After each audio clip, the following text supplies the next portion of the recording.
그래서 새롭게 주목받게 된 영양소가 바로 비타민 K입니다. 심혈관계 질환은 오히려 줄여주고 뼈는 더 튼튼하게 만들어주기 때문에 칼슘과 로우 도즈 비타민 D 제품의 대체제로 주목받는 성분입니다. 최근 건강기능식품 기준 및 규격이라는 문서에 등재되면서 아주 핫한 성분이기도 합니다. 먼저 간단하게 비타민 K의 종류부터 알아보도록 하겠습니다. 비타민 K의 종류를 보면 비타민 K1과 비타민 K2가 있습니다. 비타민 K2는 MK라고도 하고 MKD에 붙은 숫자는 이소프렌 잔기의 개수를 말합니다. 비타민 K1은 식품에 주로 존재하는 형태로 시금치, 브로콜리, 케일 등 녹색 채소에 풍부하고요. 비타민 K2는 12가지 서브타입이 존재를 하는데 짧은 사슬, 대표적으로 MK4가 있죠. 요건 달걀이나 고기, 유제품 등에 포함된 동물성 지방에 풍부합니다. 풀을 뜯어먹는 동물은 비타민 K1으로부터 MK4를 만들 수가 있고요.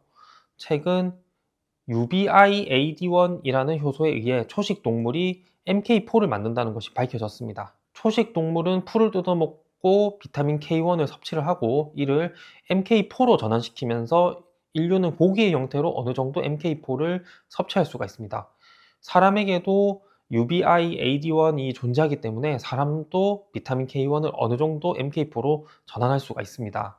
그런데 가축들한테 풀 대신에 곡류를 먹이기 시작했죠. 그렇게 되면서 달걀이나 고기 유제품의 MK4 함량이 떨어지게 됐습니다. 게다가 현대인은 비타민 K1 자체의 섭취량도 부족하기 때문에 인류는 MK4 부족에 시달리고 있습니다. MK7 같은 긴사슬 비타민 K2는 나토나 치즈와 같은 발효식품에 풍부합니다. 치즈마다 MK7 함량이 틀린데 고르곤졸라 치즈 등 일부 치즈에는 MK7이 소량 존재합니다. 특히 나토는 MK7 함량이 100g당 1000마이크로그램으로 다른 식품에 비해서 매우 높습니다. 인체 내 장내 세균도 비타민 K1을 MK7으로 전환할 수가 있습니다. 최종적으로 MK7은 체내에서 MK4로 전환되어서 다양한 역할을 수행하게 됩니다. 비타민 K2의 보충제로는 현재 MK4와 MK7을 사용하고 있는데요. MK7은 선호도가 높은데 이유는 MK4에 비해서 반감기가 길어서 하루에 한 번 복용으로도 충분하기 때문입니다. 일본에서는 MK4가 처방의약품으로 나오고 있는데 반감기가 짧기 때문에 15mg씩을 하루 3번 복용을 하게 됩니다. 1995년부터 일본에서 임상에 사용되고 있습니다. 그래서 비타민 K1과 비타민 K2는 어떤 점들이 다를까요? 먼저 흡수율이 다릅니다. 비타민 K는 지용성이기 때문에 지질과 함께 섭취할 때 흡수가 잘 되는데요. 비타민 K1은 주로 녹색 채소에 풍부하기 때문에 이제 지질과 함께 섭취되기가 어려워서 흡수율이 10% 미만으로 매우 낮습니다.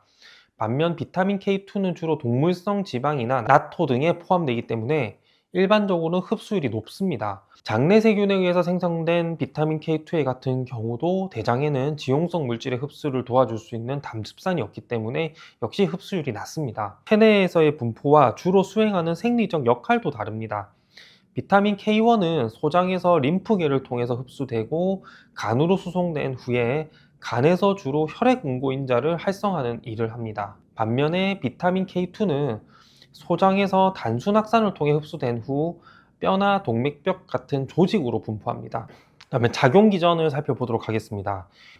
인체에는 여러 가지 비타민 K 의존성 단백질들이 존재합니다. 비타민 K 의존성 단백질들은 GGCX, 감마글루타밀 카복실레이스에 의해서 카복실레이션 돼서 활성화됩니다. 비타민 K가 GGCX의 코팩터죠. 그래서 비타민 K가 없다면 카복실레이션도 안 되니까 결국 이런 비타민 K 의존성 단백질들은 비타민 K가 없으면 활성화되지 않게 되는 겁니다. 이 그림을 보면 혈액 응고인자나 오스테오칼신, MGP 같은 비타민 K 의존성 단백질이 존재한다는 걸 알 수가 있습니다. 이들 단백질은 GGCX에 의해서 카복실레이션이 되어서 활성화되게 되고요. GGCX 스스로도 카복실레이션 되어야 안정성이 커지고 전반적인 활성이 높아지게 됩니다.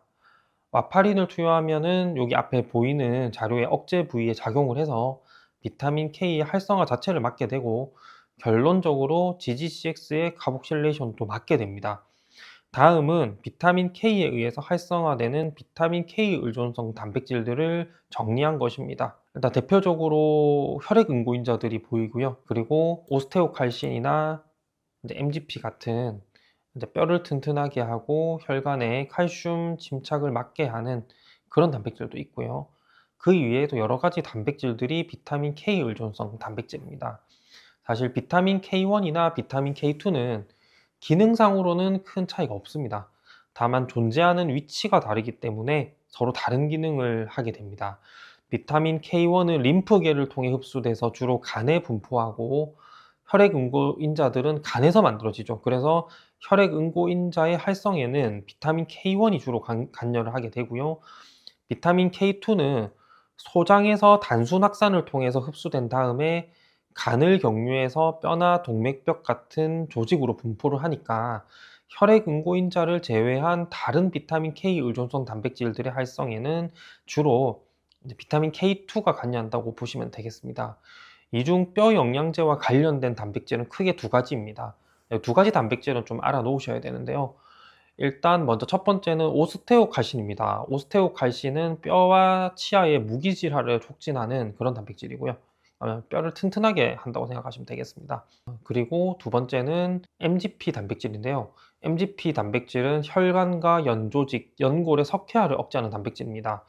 비타민 K를 통한 이 단백질의 활성화는 심혈관계 건강하고도 연결됩니다. 그러니까 이 단백질이 활성화가 돼 있으면 뭐 혈관이나 연골 이런 데 석회화가 덜 되겠죠.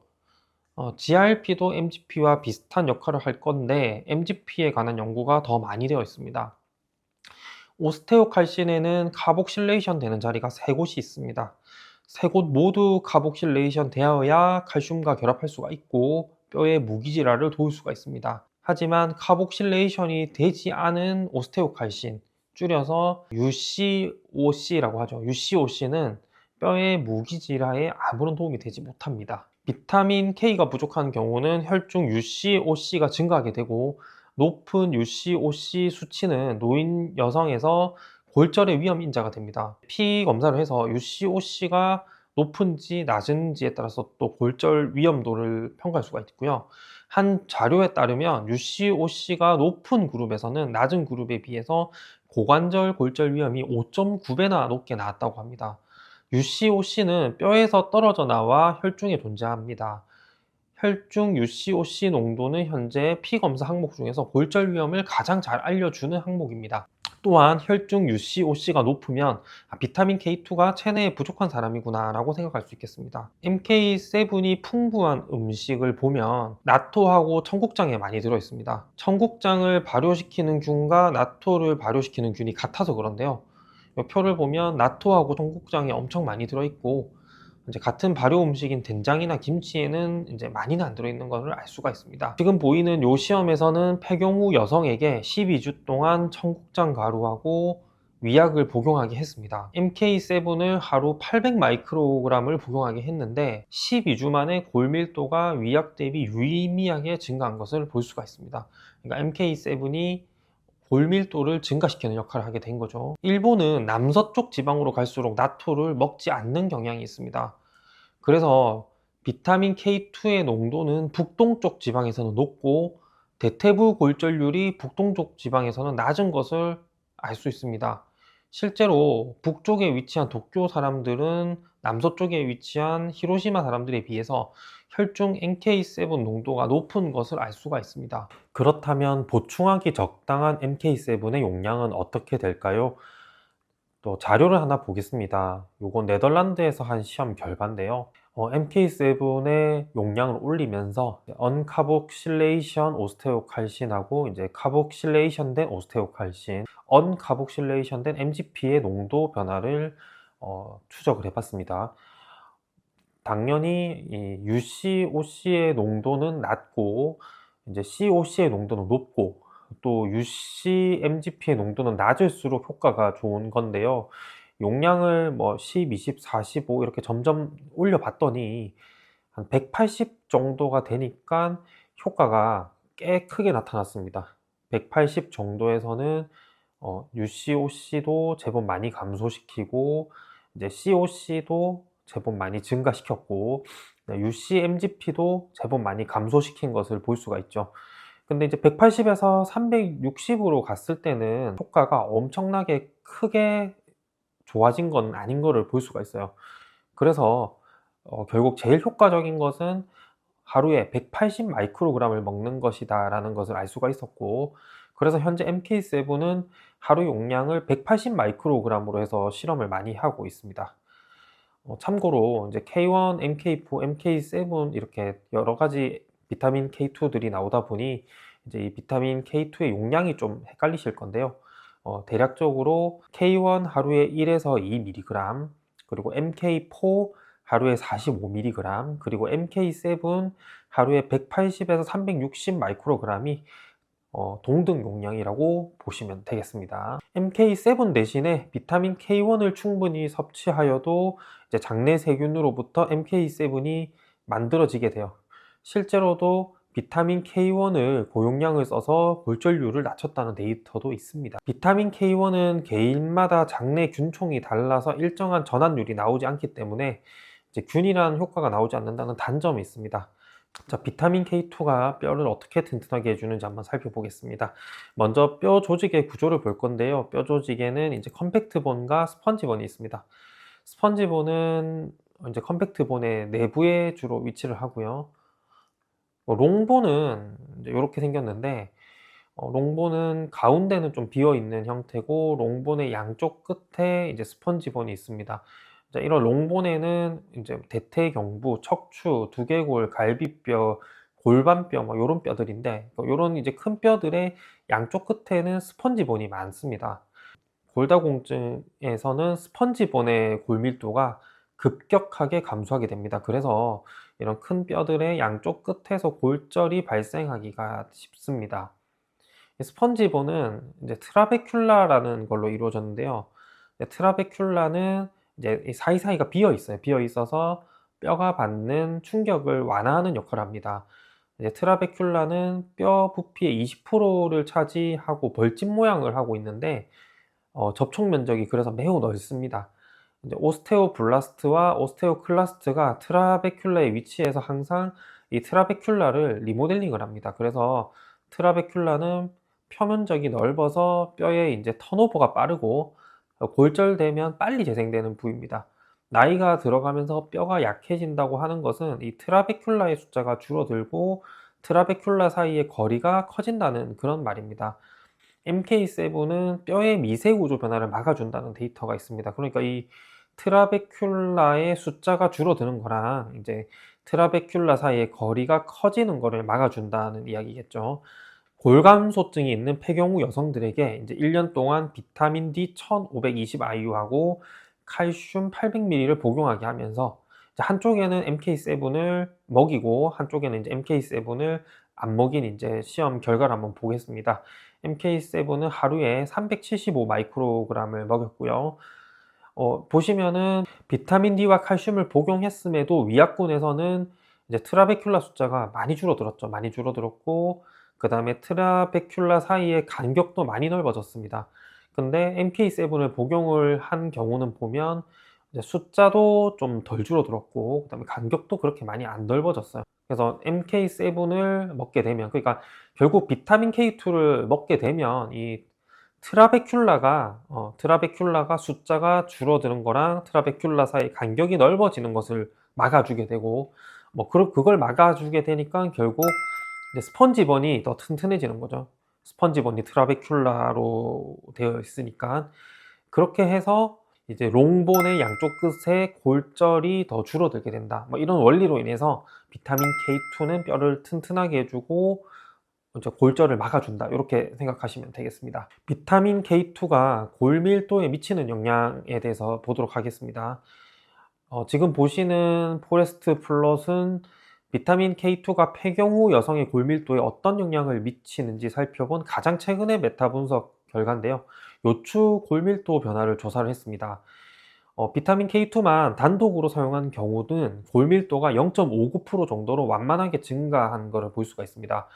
비타민 K2를 칼슘이나 비타민 D3, 비스포스포네이트 같은 다른 골다공증 약제와 병용한 그룹에서는 병용하지 않은 그룹에 비해서 척추의 일부인 요추의 골밀도가 1.97%좀 많이 상승했습니다. 통계적 유의성도 보였고요.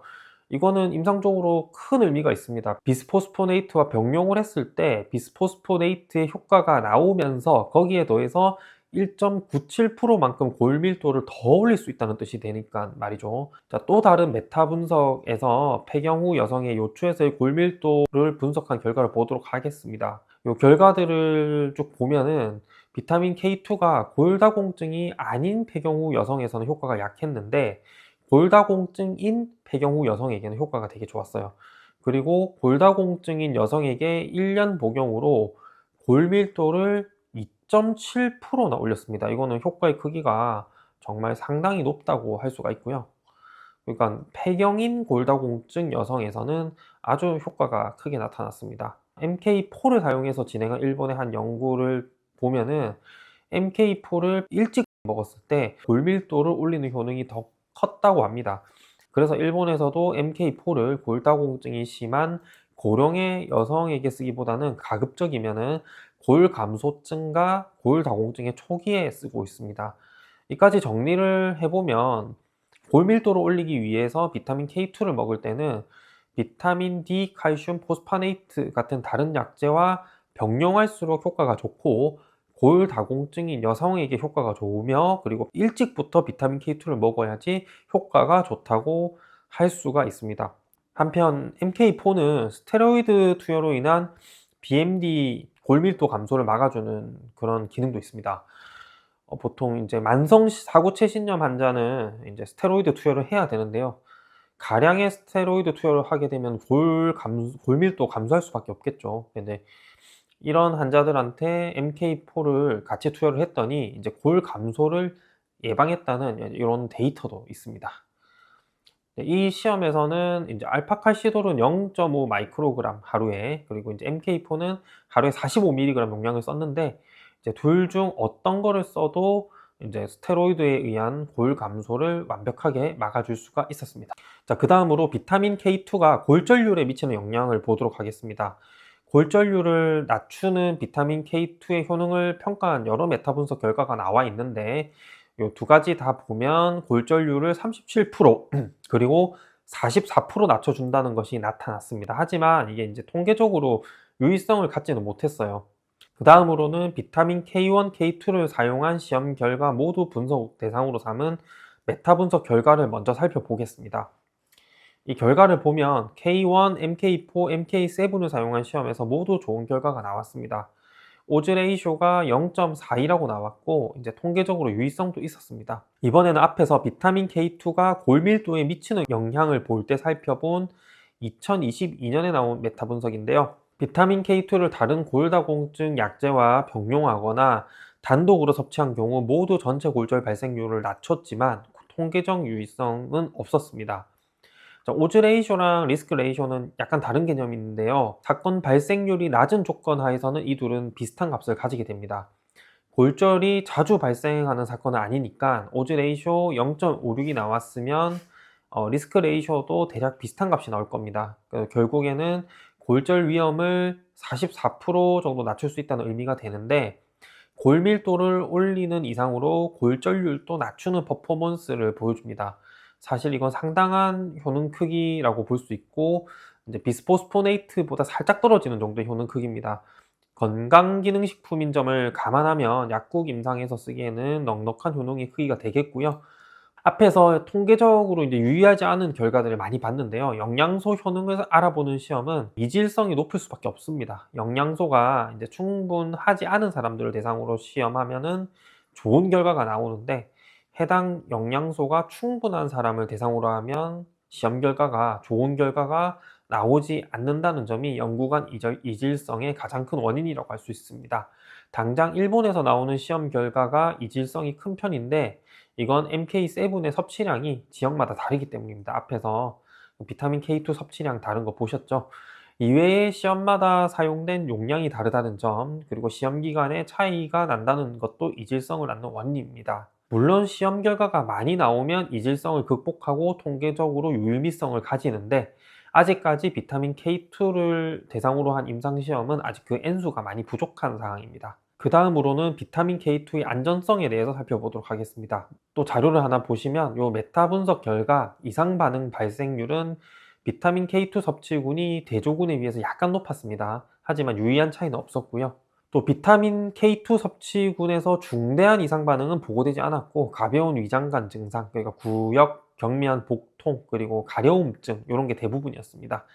따라서 비타민 K2는 전반적으로 이제 안전하게 섭취할 수 있다고 결론을 내릴 수가 있겠습니다. 비타민 K2와 비스포스파네이트의 병용을 보도록 하겠습니다. 앞에서도 살짝 보긴 했는데, 비스포스포네이트는 골다공증의 대표적인 표준요법인데 복용을 중단하고 그 이후에도 골절 위험을 몇 년 동안 낮춰줍니다. 앞에 시험 하나를 보여드릴 텐데요. 위 시험에서 룸바 스파인 T 점수가 평균 마이너스 3점, 기존의 골절이 평균 1에 있었던 폐경후 골다공증 환자들을 대상으로 했습니다. 1년 동안 알렌드로네이트 5mg을 QD로 매일매일 복용을 했고, 일부에게는 MK7 45mg씩 하루에 45mg을 줬고, 또 일부는 주지 않게 해서 복용하게 한 RCT인데요. 알렌드로네이트의 MK7을 추가적으로 복용을 했더니 골밀도가 더 크게 증가한 것을 볼 수 있습니다. 대퇴골 경부 골밀도에서 두 그룹 간에 통계적으로 유의한 차이가 있었습니다. 자, 데이터를 하나 더 살펴보도록 하겠습니다. 이 시험에서 사용한 칼슘 용량은 하루에 260mg, 칼슘 락테이트 형태로 복용을 했고요. 이제 포람에서 측정한 BMD는 골밀도는 MK4 45mg, 하루에 45mg 먹어서는 MK4 단독으로는 증가하지 않았습니다. 그리고 에티드로네이트에 MK4를 추가한다고 해서 또 골밀도를 올리는 큰 효과는 없었습니다. 그런데 척추 골절률을 보면은 MK4를 먹었을 때 효과가 있었습니다. 효과가 큰 효과가 있었고, 에티드로네이트하고 병용 효과도 있었습니다. 실제로 일본 골다공증 치료 가이드라인에서도 비스포스파네이트와 MK4 병용을 추천하고 있습니다. 자, 그 다음으로는 칼슘 비타민 D하고 비타민 K의 병용 효과를 보도록 하겠습니다. 먼저 비타민 K하고 칼슘 병용요법을 평가한 RCT 10개, 참가자 1346명의 데이터를 정리한 메타 분석 논문을 보겠습니다. 비타민 K와 칼슘 병용요법은 요추 골밀도를 높이는 효능이 SMD로 0.2였습니다. 아까 0.2 정도면 좀 완만한 효과라는 거죠. 다음은 비타민 K와 비타민 D 병용요법을 평가한 RCT 8개, 참가자 971명의 데이터를 분석한 메타 분석 논문입니다. 비타민 K와 비타민 D 병용요법은 전체 골밀도를 유의하게 증가시켰고, SMD는 0.316입니다. 이처럼 비타민 K는 칼슘, 비타민 D하고 병용을 했을 때도 좋은 효과를 내고 있습니다. 그래서 현재 많은 뼈 영양제가 칼슘, 비타민 D, 비타민 K2의 포뮬레이션을 쓰고 있고요. 여기에 칼슘과 밸런스를 맞출 수 있으면서 자체로 뼈를 튼튼하게 해주는 마그네슘이 같이 들어가 있습니다. 자, 데이터를 하나 살펴보겠습니다. 골감소증과 정상인 폐경후 여성들을 대상으로 1년 동안 진행한 그리스 연구입니다. 그들을 이제 다음과 같이 세 가지 그룹으로 나눴는데요. 대조군이 있고, 칼슘과 비타민 D를 먹은 그룹이 있고, 칼슘 비타민 D에 MK7까지 매일매일 먹은 그룹이 있습니다. 결과를 보면은 대조군에서는 골밀도가 2.91%가 감소를 했고, 칼슘과 비타민 D를 먹은 그룹에서는 골밀도가 0.71% 감소했으니까 그 감소가 많이 둔화된 거죠. 그리고 칼슘, 비타민 D, MK7을 같이 먹은 그룹에서는 오히려 골밀도가 0.52%가 증가했습니다. 그러니까 요추의 골밀도 변화를 보니까 MK7의 효과가 되게 좋다는 것을 알 수가 있죠. 예. 특히 이제 칼슘, 비타민 D까지 병용하니까 효과가 뭐 더욱더 좋았다, 이렇게 생각을 할 수가 있겠습니다. 이제 비타민 K의 다른 기능들을 보도록 하겠습니다. 첫 번째로 이제 아오틱 밸브의 심장 판막의 칼슘 침착을 막는 기능을 보도록 하겠습니다. 이제 아오틱 밸브는 심장하고 대동맥 사이에 위치해서 이제 대동맥에서 심장으로 혈류가 역류하는 것을 막아주는 이제 매우 중요한 역할을 하는 그런 밸브죠. 이 밸브에 칼슘 침착이 잘 발생합니다. 이건 소프트 티슈라서 그런 건데요. 칼슘 침착이 되게 되면은 이제 아오틱 밸브가 열리고 닫히는 것이 순조롭게 되지가 않습니다. 이를 대동맥 판막 협착증이라고 부르는데요. 이제 특별한 치료법이 제시되어 있지 않고, 너무 심하면 이제 생명이 위험하기 때문에 인공 밸브로 교체를 해야 됩니다. 특히 고령자에서 많이 발생하는데요. 자, 이 보시는 그래프는 보면은 5가지 역학조사의 결과를 합친 것인데, 이제 나이가 들면서 대동맥 협착증의 유병률이 계속 증가하는 것을 알 수가 있습니다. CT 촬영을 해서 판막에 칼시피케이션 된 부피를 측정을 하게 되면 이제 얼마나 이제 칼시피케이션이 진행됐는지 알 수가 있는데요. 지금 그림에서 보시면은 하얀색이 칼슘이 침착된 부위입니다.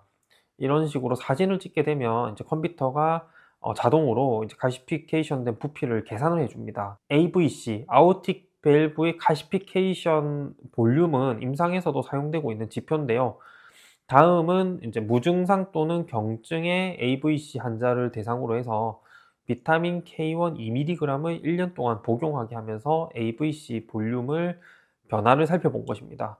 AVC 볼륨 변화를 보면은 이제 K1을 먹은 그룹에서는 10%밖에 증가 안 했고요. 하지만 이제 안 먹은 그룹에서는 22%나 증가한 걸 알 수가 있죠. 그래서 비타민 K1이 UC-MGP의 농도를 낮추면서, 그러니까 MGP를 결국 활성화시켰다는 거죠, 비타민 K1이. 그러면서 AVC 볼륨의 증가는 낮추었다.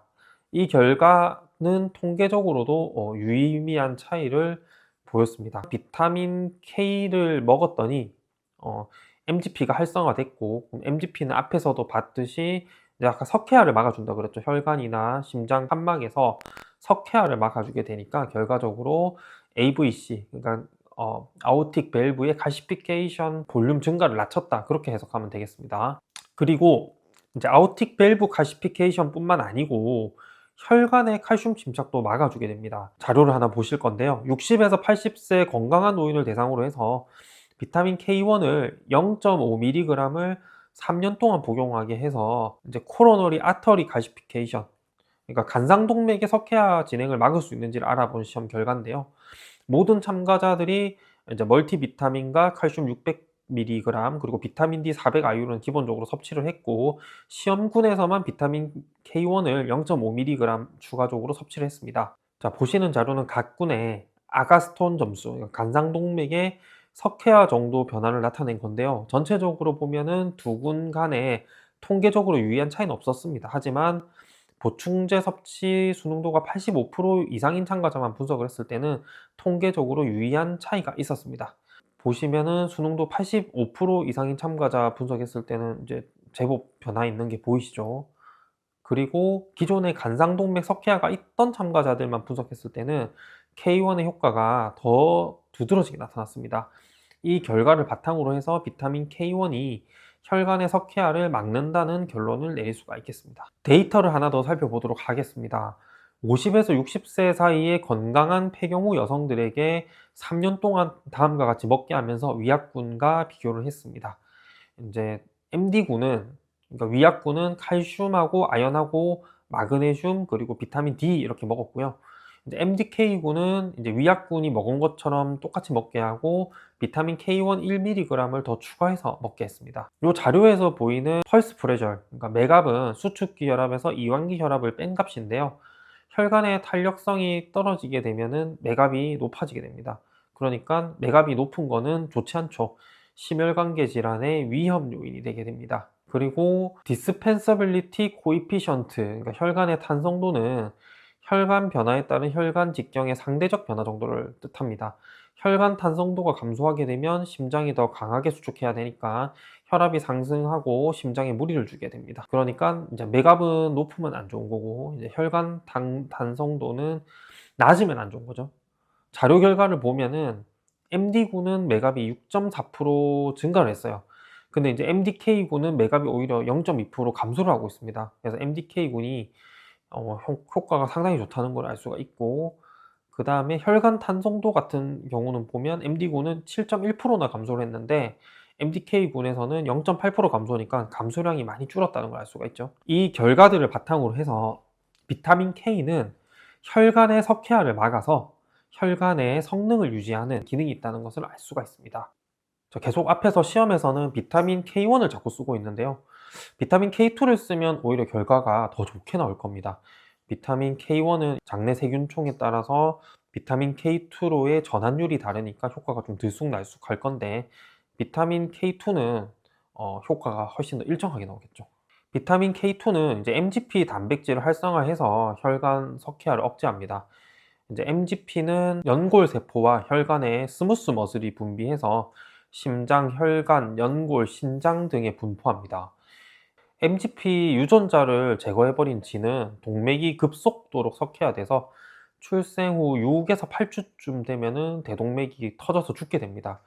지금 요 사진을 보면은 오른쪽에 쥐가 그 MGP를 녹아웃 시켜버린 그런 쥐인데요.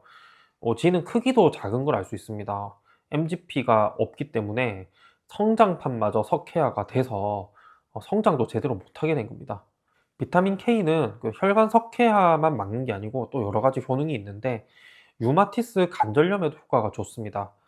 류마티스 관절염 환자들이 골밀도가 낮고 골절이 잘 되기 때문에 일본에서는 이런 류마티스 관절염 환자들한테도 MK4를 하루 45ml씩 투여를 많이 하는데요. 또 골다공증이 심한 류마티스 관절염 환자한테는 비스포스포네이트와 MK4를 병용 투여도 많이 하고 있습니다.